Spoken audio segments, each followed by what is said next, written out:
எங்களுடைய மாநில தலைவர் திரு ஆண்டாள் பி சொக்கலிங்கம்ஜி அவர்கள் பல கோவில்களில் தங்க தேர் ஓடுதுன்னா அதற்கு முதல் காரணம் எங்களுடைய ஆண்டாள் சொக்கலிங்கம்ஜி அவர்கள். அவர் பேரை சொன்னாலே கூட்டம் வந்து பயங்கரமா அலைமோதும். நிறைய விஷயங்களை மோட்டிவேஷனல் தாட்ஸ் நிறைய இளைஞர்கள் வழி நடத்தி நாட்டு பசுகளை பாதுகாக்கிறதுக்காக விவசாயிகளுக்கு மாடுகளை வழங்கி கொண்டிருக்கிறார். எங்களுடைய மாநில தலைவர் திருச்செந்தூர் கோவில அன்னதானம் செய்கிறார். பல கோவில்களிலும் அன்னதான நிகழ்ச்சி அவர் மூலமா, ஆண்டாள் பேரவை மூலமாக. ஆண்டாளுக்கு சோதனை வந்த போது சொக்கலிங்கம்ஜி அவர்கள் தான் முன்னிருந்து அந்த ஆண்டாளோட அந்த போராட்டத்திற்கு முன்னின்று வெற்றியை கொண்டு வந்திருக்கிறார். அப்படிப்பட்ட ஒரு தலைவர் அவர்களை இப்போது மேடை கிடைக்கிறேன். ஜெய் ஸ்ரீராம். அன்பு நண்பர்கள் அனைவருக்கும் வணக்கம். வாழ்க வையகம், வாழ்க வளமுடன். எல்லா புகழும் ஆண்டாளுக்கே. நரசிம்மன் திருவடிகளே சரணம். ஸ்ரீமத்து விஷ்ணு சித்தாரிய மனோநந்தன ஹேதுவே நந்தநந்தன சுந்தரி கோதாய நித்தியமங்கலம். எந்நாடுடைய சிவனை போற்றி, எந்நாட்டுக்கும் இறைவா போற்றி. விஎச்பியில் அரசியல் பேசக்கூடாது, ஆனால் இன்னைக்கு அரசியல் பேச வேண்டிய நிலைமை விஹெச்பிக்கு ஏற்பட்டிருக்கின்றது. முதல்ல இங்க இந்த அருமையான நிகழ்ச்சிக்கு ஏற்பாடு செய்த எங்களுடைய குழுவினருக்கு நன்றி. நங்கநல்லூரில் இவ்வளவு பெரிய கூட்டம், பணம் இல்லாமல் பிரியாணி இல்லாமல்னா அது ஒரு பெரிய சாதனை. அதற்கு என் மனமார்ந்த நன்றி. நான் பேராசிரியர் சீனிவாசன் அவருடைய அவருடைய பேச்சுக்கு மிகப்பெரிய அடிமை. சுருக்கமாக சில விஷயங்கள் சொல்லிடுறேன். அதுக்கு முன்னாடி போலீஸ்க்கு என் மனமார்ந்த நன்றி. இங்க கூடிய போலீஸ்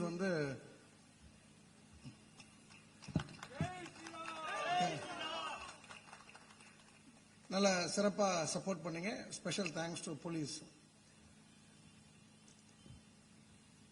நம்முடைய இந்திய ராணுவத்துடைய பட்ஜெட் போன வருஷம் பட்ஜெட் எவ்வளவுன்னு தெரியுமா? யாருக்காவது? எத்தனை லட்சம் கோடி? 7 லட்சம் கோடி கிட்டத்தட்ட. நீங்க ஒரு எம்எல்ஏக்கு ஓட்டு போட்டிருக்கீங்க. அவர் நினைச்சா அந்த பட்ஜெட்டை அந்த பட்ஜெட்டுக்கான மொத்த பணத்தையும் கொடுத்துடலாம். உங்க எம்எல்ஏ பேர் தெரியுமா?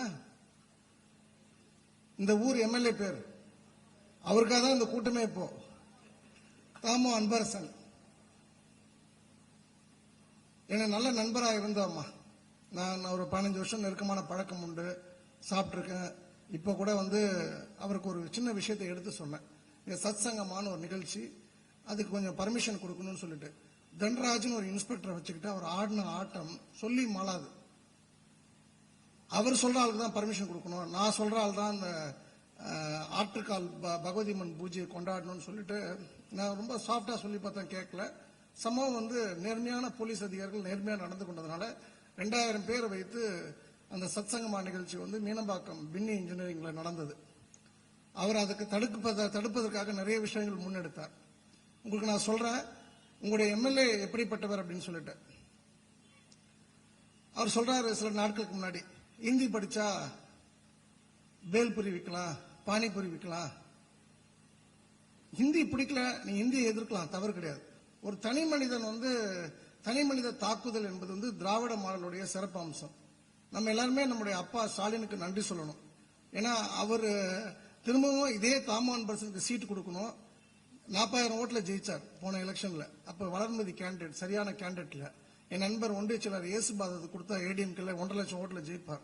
எனக்கு தெரிஞ்சு டெபாசிட் இழக்கக்கூடிய மந்திரிகள் பட்டியல்ல முதல் ஆளாக தாமோ அன்பரசன் இருப்பார். இரண்டாவது விஷயம், அவர் மோடியை பீஸ் ஆக்கிடுவார். ஏன்னா அவருடைய பின்னணி அப்படி ரவுடிசம். இப்ப கூட ஒருத்தங்க கல்லடிச்சாங்க. நம்ம என்ன பயப்படுவோம்னா, கல்லடிச்சா ஐயோ எல்லாரும் வீட்டுக்குள்ள போயிடணும், அடிபட்டும் ரத்தம் வந்துடும். நம்ம எல்லாமே இயேசு வழிக்கு வந்தவர். ஒரு கண்ணத்தை இருந்தா இன்னொரு கண்ணத்தை காட்டக்கூடிய ஒரு ஆட்களாக இருந்துடும். இனிமேல் நம்ம ஜீசஸ் கிரைஸ்ட் வழியில போகக்கூடாது. நம்ம ஒரு வீர துறவி சிவாஜி வழியில நம்ம போனோம். நம்ம இந்து முன்னணியுடைய வீர துறவியார் சொன்ன வழியில போனோம். கல்லடிச்சா திரும்ப கல்லடிங்க. இப்ப ஒரு கல்லடிச்சாங்க, உடனே பயந்துலாம் கிடையாது. திரும்ப அந்த அம்மா கள்ளத்துக்கு அடிச்சிருந்தாங்கன்னா நான் ஒரு 5 பவுன் செயின் போட்டிருப்பேன். எதுக்கு பயம்? நம்ம ஒன்றும் தப்பு பண்ணல. நம்ம எதுவும் சோடா பாட்டிலையோ ரவுடிஸோ வச்சு நம்ம ஒரு மீட்டிங் நடத்தல. நான் வந்து நம்ம ஒரு நல்ல நோக்கத்துக்காக பண்றோம். இத்தனை போலீஸ் இருக்கும்போது குடிச்சிட்டு வந்து கல்லடிக்கிறாங்க அப்படின்னா இதுதான் அப்பா திராவிட மாடல் ஆட்சியோடைய ஒரு லட்சணம். அவ்வளவுதான். இப்ப இந்த இடத்துல இந்த ஏன் டாம் அன்பர்சன் ஸ்பெசிபிக்கா நான் சொல்றேன்னா, ஹஜ் பயணிகளுக்கு அரசாங்கம் விடுதி கட்டலாம், தவறில்லை, நீங்க என்ன வேணா பண்ணுங்க. ஆனால் ஏன் நங்கநல்லூர்ல கட்டணும்? ஏன்னா இங்க வந்து சாதிய சண்டை கிடையாது, எந்த மத மோதலும் கிடையாது. மத மோதலை உருவாக்கினால்தான் நம்ம ஓட்டு வாங்க முடியுன்ற சீப்பான திராவிட அரசியலுக்காக இங்க வந்து அந்த ஹஜ் பில்டிங் கட்டணும் அப்படின்னு ஒரு முடிவு எடுத்திருக்காங்க.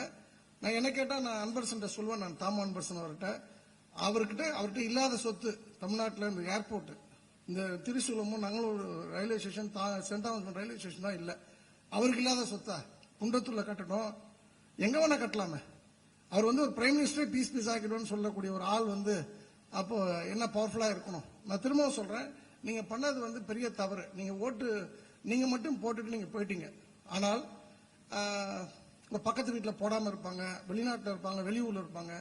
நீங்க இந்த முறை நீங்க வந்து நான் வந்து தமிழ்நாட்டில் யார் வேணா ஜெயிக்கட்டும் தோக்கட்டும், ஆனா ஆலந்தூர்ல ஹிந்து மதம் ஜெயிக்கணும் அப்படின்னு சொன்னா, இந்து ஜெயிக்கணும்னு சொன்னா, நீங்கள் வந்து நாம ஜெயிக்கணும்னு ஆசைப்பட்டீங்கன்னா, நம்மளோட கூட்டணி வேட்பாளர் ஜெயிக்கணும்னு ஆசைப்பட்டீங்கன்னா, ஒவ்வொரு இங்க வந்திருக்கக்கூடிய ஒரு ஆளும் 100 பேரை வந்து பூத்துக்கு கொண்டு வந்து ஓட்டு போட வைக்கணும். அது வந்து நீங்க இப்பவும் புரிஞ்சுங்க.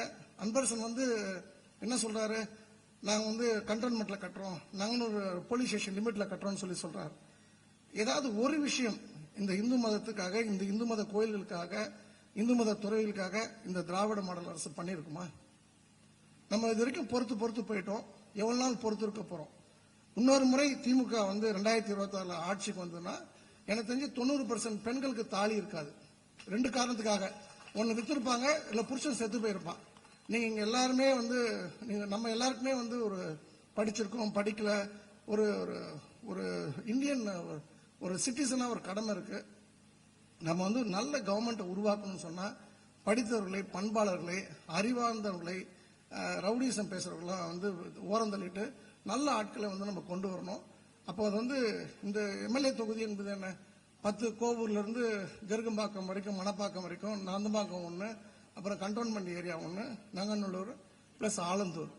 நீங்க போடுற ஓட்டு தான் வந்து வெற்றி தோல்வியை தீர்மானிக்கக்கூடிய ஓட்டு. ஆகவே தயவு செய்து நான் சொல்றேன், இப்ப எனக்கு தெரிஞ்சு நான் வந்து எனக்கு ஸ்டாலின் சார்லாம் ரொம்ப பழக்கம் உண்டு எனக்கு. இப்ப நான் என்னைக்கு ஆண்டாள் பிரச்சனைக்கு அப்புறம் தான் திமுகவோட நான் வந்து பழக்கத்தை குறைச்சிக்கிட்டேன். இல்லவே இல்லைன்னு சொல்லலாம். அவர் வந்து நம்ம எல்லாருமே வேண்டிக்கணும், நம்ம எல்லாம் ஸ்ரீராம ஜெயராம் ஜெய் ஸ்ரீராம்லாம் சொல்றேன் பாத்தீங்களா, தயவு செய்து தாம அன்பரசனுக்கே சீட்டு கொடுக்கணும். மிக சிறந்த மனிதர். ஏன்னா நம்ம ஜெயிக்கிறது ரொம்ப ஈஸி. நம்ம வந்து இப்போ ஒரு நாய் நின்றுது பாத்தீங்களா, அதோட குழந்தை எனக்கு வச்சா கூட ஜெயிச்சிடலாம். ஒரு நாய் வந்தது இப்போ மீட்டிங்கு, அந்த நாயோட குட்டி வந்தா கூட ஜெயிச்சிடலாம். அவரே நீங்க எல்லாருமே இந்த ஆஞ்சநேயர் கோயில போய் வேண்டிக்கங்க, அப்பா ஸ்டாலின் தயவு செய்து இவருக்கே சீட்டு கொடுங்க, அப்பா ப்ளீஸ் அப்பான்னு கொஞ்சம் கெஞ்சி கேட்டுங்க. ஏன் உங்களுக்கு ஸ்பெசிபிக்கா ஆஞ்சநேயர் கோயில் சொல்றேன்னா, இந்த கவர்மெண்ட்டை பொறுத்த வரைக்கும் ரொம்ப தெளிவா இருக்காங்க.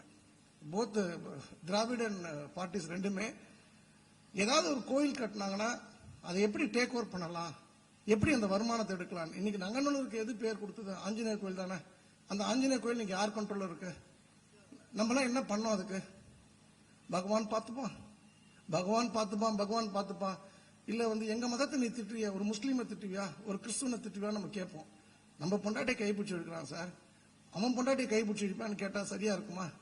அப்போ நீங்க எவ்வளவு நாள் தான் இப்படி அமைதியா இருக்க போறீங்க? நம்ம படிச்சுட்டோம், நம்ம எல்லாம் பகவான் பார்த்துவான் எவ்வளவு நாள் தான் ஒதுங்கி போறோம்? இறங்கி அடிப்போம். அடிக்கனா வந்து திராவிடர் மாறி கத்தியால வெட்டி கொன்றது அதெல்லாம் கிடையாது. நம்மளுடைய அறிவால நம்ம அடிக்கணும். நீங்க எல்லாருமே வீதிக்கு வரணும்.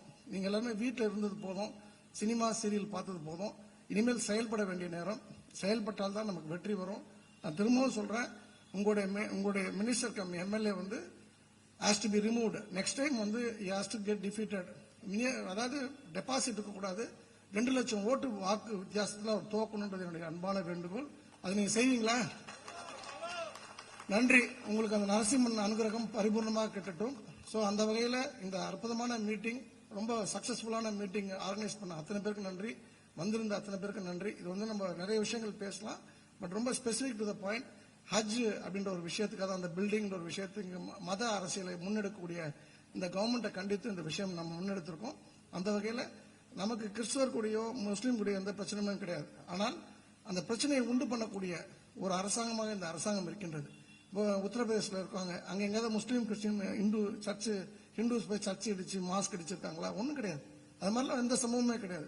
பிஜேபி வந்து அது பண்ணிடுவாங்க இதை பண்ணிடுவாங்க, அது நம்மளோட கப் ஆஃப் டீ இல்லை. எவ்வளவு விஷயங்கள் வந்து நரேந்திர மோடி அவர்கள் பண்ணிருக்காங்க.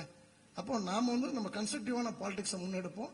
நம்ம எல்லாருமே வந்து கொஞ்சம் இது போல எங்களோட பிளான் வந்து பிஃபோர் எலெக்ஷன் 5 லட்சம் பேர் வைத்து விஎஸ்பியோட ஒரு மாநில பிரம்மாண்டமான மீட்டிங் வந்து திருச்சியில நீங்க எல்லாருமே சிரமம் பார்க்காம செலவு பார்க்காம கட்டாயம் வந்து அந்த மீட்டிங் பார்ட்டிசிபேட் பண்ணோம். இந்த அருமையான வாய்ப்பு கொடுத்த திருச்செந்தூர் பழனிமுருகன் தாய் ஆண்டாளுக்கு நரசிம்மக்கன் மனமார்ந்த நன்றி. ஆடி ஆடி அகம் கரைந்து இசை பாடி பாடி கண்ணீர் மல்கி எங்கும் நாடி நாடி நரசிங்கா வென்று வாடி வாடும் வாடுதலே எல்லா புகழும் ஆண்டாளுக்கே. நரசிம்மன் திருவடிகளே சரணம். நன்றி, வணக்கம். சரணம் கிருஷ்ணா.